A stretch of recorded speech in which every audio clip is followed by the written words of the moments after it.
When I was in my 40s and 50s and my son was in his preteens and teens, we were avid Grand Canyon backpackers. We trekked several multi-day adventures. Each adventure, we were reminded of how big and grand and majestic God is.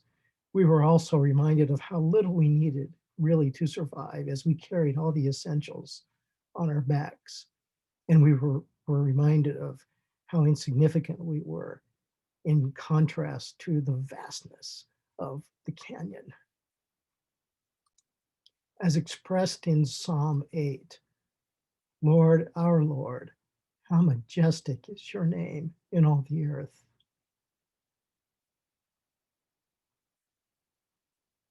You have set your glory in the heavens. Through the praise of children and infants, you have established a stronghold against your enemies to silence the foe and the avenger. When I consider your heavens, the work of your fingers, the moon, and the stars which you have set in place, what is mankind that you are mindful of them, human beings that you care for them? You have made them a little lower than the angels and crowned them with glory and honor. You made them rulers over the works of your hands. You put everything under their feet, all flocks and herds and the animals of the wild, the birds in the sky and the fish in the sea, all that swim the paths of the seas. Lord, our Lord, how majestic is your name in all the earth.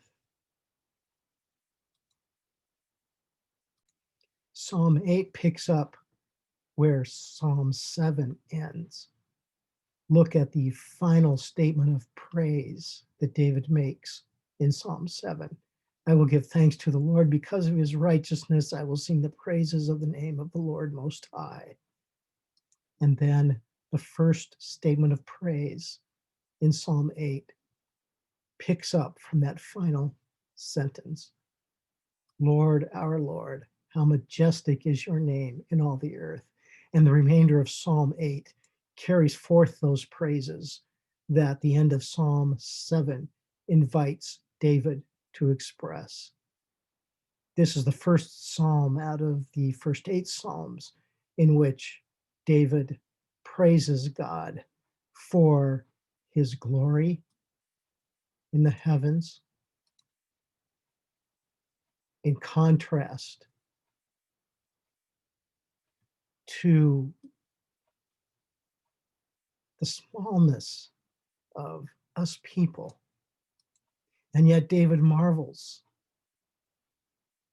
at how God has given us people a certain amount of glory, not the same that he has, but nevertheless derived from him as we are made in his image.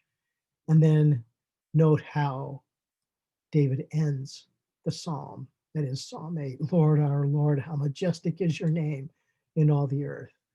So he starts the psalm with praise, which is invited at the end of Psalm 7.